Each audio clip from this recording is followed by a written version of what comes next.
Hello to everyone watching this video. Today I'm feeling called to tap into Source about the angelic journey. There comes a point where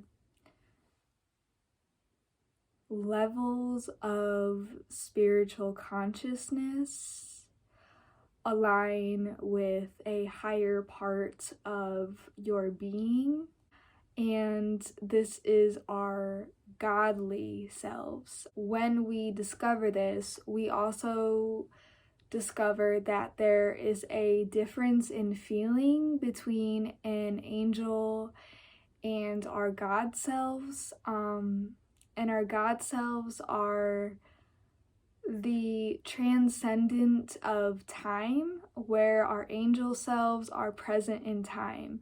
So if you're an angel, you don't know why it is what you're doing, but you know that you have to help the collective. In order to find our feminine energy, we must lose the ego. So the obstacles are part of that ego death. Your God self has been with you since day one, and everything that you do positively on your journey, all of these things will be balanced with blessings given to your God self.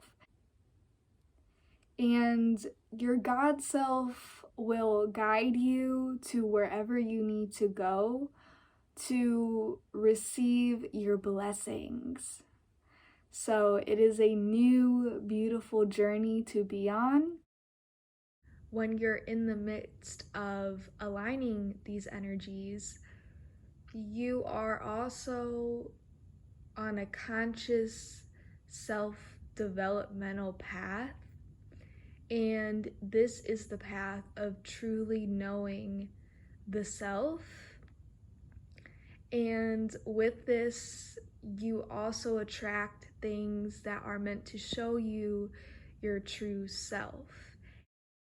This is the blooming of the lotus, which is our chakras, and this is the feminine energy.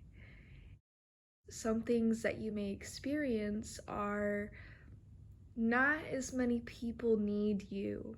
A new change in your conscious behaviors.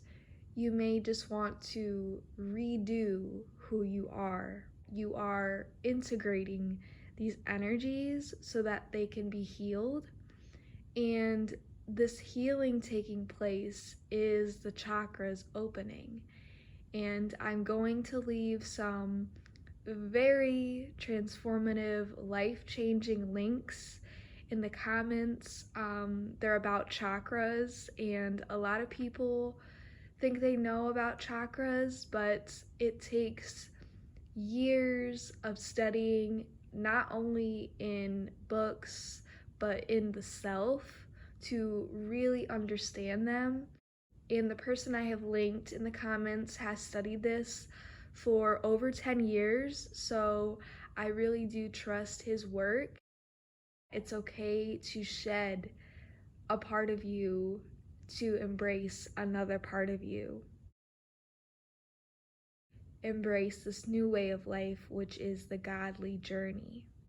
It cannot be thoroughly felt through words. It can only be felt through silence, through your own frequency. Some things that you can experience on a human level with this transcendence is knowing that you're okay with not being validated. You can feel this calling to handle things on your own. You may not be reaching out to source as much, or your different ways of connecting with that energy, because you just harbor it in yourself. So you become your own guidance instead of connecting with it outside of you. It is a boundary that keeps you in your purpose. Any feeling of loneliness is a part of the integration process. Once the process actually starts to happen, it feels more accompanying when you are alone. And when you're with other people, you may feel different. And this is also a sign that it is furthering on this journey because it does serve as a boundary, and it keeps you in this place that you are on your own journey without any attachments. This journey can only be fulfilled if there is no attachments to anything that the cycle of life shows us. When we become detached is when we become whole. We embody everything all at once instead of one thing or another at separate times.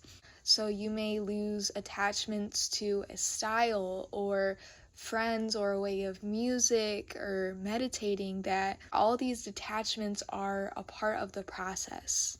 It is a way of being that guides us through everyday life, and it is the only way to live in your godly self. When the human self is not so busy trying to control itself and its impulses, and life is not such a chore to stay balanced, it is only when it becomes natural that the God self feels safe to be in your body and furthering that connection with spiritual transcendence.